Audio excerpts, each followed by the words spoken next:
Opa, virou. Yojimbot. Dá pra ver? Tá.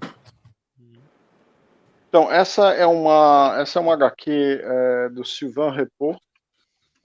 Saiu pela Europe Comics em inglês, né? A Europe Comics, infelizmente, ela não está mais lançando material novo.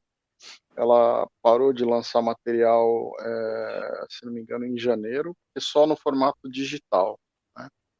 Então, era uma editora que estava se especializando em pegar os álbuns franceses e publicar em inglês em formato digital. E um material bem variado, inclusive essa aqui, né? Que é um material chamado Yojimbo, que é um robô Yojimbo. Yojimbo, para quem não sabe, é um guarda-costa, é um samurai guarda-costa. É o título do filme do Akira Kurosawa de 1961. Faz parte da trilogia dele, né? Os Sete Samurais, Yojimbo e o Sanjuro. E nessa história, ela se passa num futuro não tão distante. Você tem uma sequência de uma série de robôs numa espécie de uma ilha que é um parque. E a parte toda com os robôs, ela é sem diálogo, né? Às vezes tem algum recordatório, algum som externo, alguma fala externa de um sistema de som, mas os robôs, eles no máximo aparecem, por exemplo, eles como se estivessem interpretando a programação em forma de recordatório, né? E aí esses robôs, eles têm lá uns programas de combate, de treino e não sei o quê, e de repente um desses robôs encontra um garoto. E o pai do garoto chega assustado e fala: não, a gente precisa fugir porque agora os drones vão nos encontrar. Então você fica percebendo, você é jogado dentro dessa situação, onde você tem um pai e um filho em fuga nessa ilhota. Aí vocês estão vendo dois robôs que vão se enfrentar numa espécie de um duelo, né? No começo da história, bem no comecinho.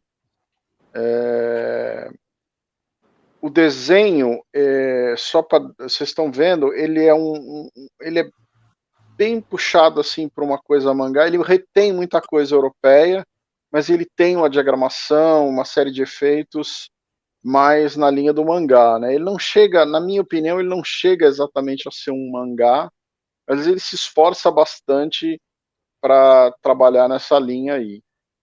E então esse pai e esse filho, eles estão fugindo de uma organização, você não sabe bem o que é, que está perseguindo ele com um grupo de soldados e uns drones, né, que estão localizando as criaturas. E o encontro com o robô alerta essas pessoas.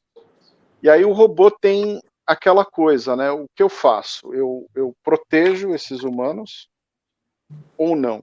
Né? Tem aquele dilema básico do robô. Então, num primeiro momento, o robô vai ajudar os outros humanos, mas os soldados também são humanos. E aí o robô para de funcionar, né? E o pai e o filho ficam à mercê daquele grupo. Então, assim, a história te joga num universo que é novo, num futuro que você começa a compreender um pouco o que está acontecendo. E muita coisa ainda, né? São dois volumes, e esse volume ainda deixa muita coisa inexplicada, né? Os 56 páginas. E muita ação. É uma leitura bem rápida, porque tem um pouco dessa coisa do mangá, né, de ação, e ao mesmo tempo ele só tem diálogo com as interações dos humanos e com algumas falas que são de um sistema de som, e como se fosse numa estação, por exemplo, de metrô, que você tem lá uma torre de transmissão, falando uma série de avisos e não sei o quê. Então, é uma leitura rápida, muita ação, né? Eu achei a arte bem interessante. Também gostei. Você vê que tem uma diagramação que foge um pouco da questão europeia, né? das clássicas 4 tiras por página, e tem uma série de efeitos, quando aparecem as cenas mais de ação, tem uma série de efeitos visuais típicos do mangá. E aquela página, por exemplo, que tinha o título com os 2 robôs, é uma página dupla, né? Então, essa HQ também tem várias páginas duplas, né? Que não é hábito do quadrinho europeu mais tradicional, né? Então, foge um pouco desse padrãozinho, né? Numa história que mistura esses 2 gêneros, né? A ficção científica e o feudalismo da estrutura formal do samurai, até porque funciona bem para o robô, porque o robô tem um código de conduta, né? Então é uma coisa que tem faz uma analogia com o Bushido do samurai, né? Com o código do samurai. Assim, nesse primeiro volume ele faz um setup dessa história, é bem interessante. Aí que cena legal. Vocês estão vendo esses recordatórios em preto? Eles são desse sistema de som que eu estava falando para vocês, né? Uhum. Não parece exatamente uma página dupla de uma HQ europeia, né? Então, eu achei que era um negócio diferente, um material que é de 2021 aqui na Europa, né? Quando saiu originalmente. E eu achei bem interessante, né? Eu acho que, assim, quem curte mangá vai achar que certas coisas não estão a contento do ponto de vista da arte se adaptar, mas eu considero mais como um híbrido, entendeu? É fortemente apoiada, né?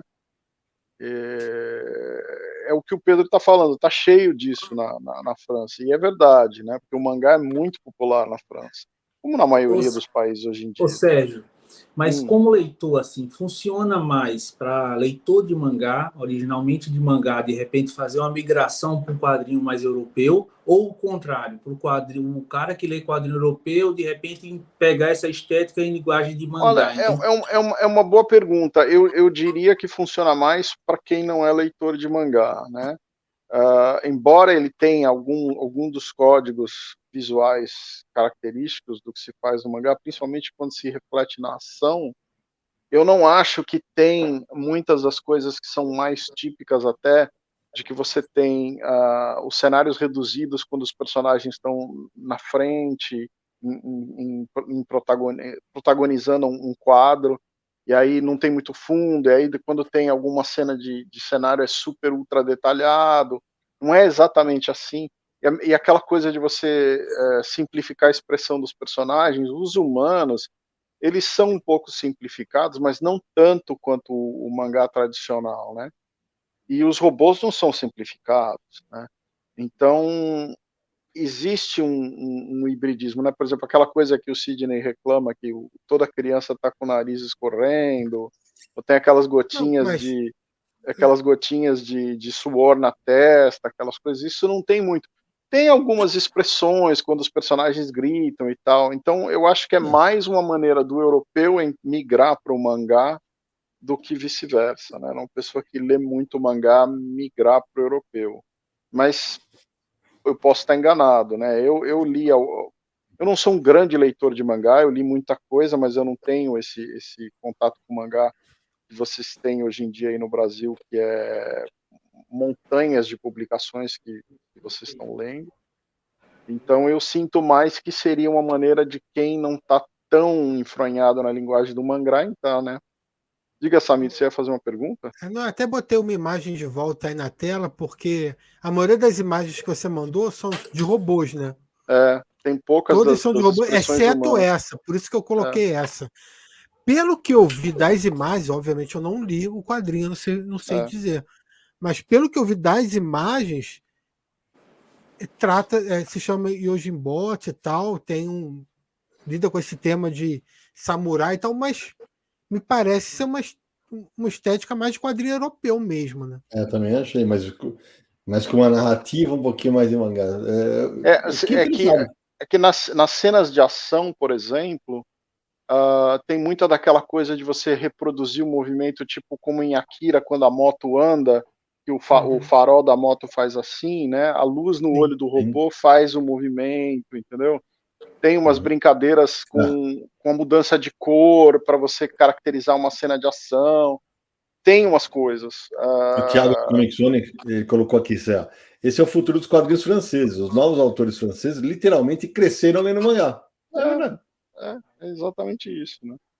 E o que tem umas curiosidades, por exemplo, tem um robô lá velho num negócio que você olha atrás, ele tá cheio de musgo, assim, né? Umas coisas curiosas do ponto de vista do design dos personagens, assim. Mas enfim, é um HQ de aventura, ação, com estilo mangá e estilo europeu, né? Um híbrido diferentão. Assim. Mas só completando o que o Thiago falou, na verdade isso aí dá para se estender para autores praticamente do mundo todo, né? No Brasil também, né? O Max Andrade, pega uma galera daqui agora que está trazendo forte a linguagem de mangá para o quadrinho nacional, o Raoni. Então esse é um fenômeno, na verdade, que se estende a todos os países hoje. A gente vai ter Concordo, mas aqui no caso do mercado franco-belga, havia pelo menos uma ou duas linhas muito tradicionais que os autores seguiam, né? No Brasil, a gente nunca teve uma linha a seguir, né? Um estilo. Né? Lá eles têm. E acho que é por isso que lá a mescla fica mais... Os Estados Unidos também tinha, né? E mudou. Eu acho que é um movimento que não tem volta, não, porque por vários motivos. Primeiro, porque quem é artista, quem seja de que a gente está falando de quadrinho, de mangá, mas assim, artistas eles se retroalimentam de referências. E com o mangá sendo publicado no mundo inteiro, esses artistas estão pegando essas referências. E cada vez. Além disso, o mangá está vendendo muito. Então é mais um motivo para incorporar. Mas você vê, nos Estados Unidos também, quadrinhos de super-heróis, você pega muita influência de mangá que está entrando nos quadrinhos de super-heróis para alguns artistas, né?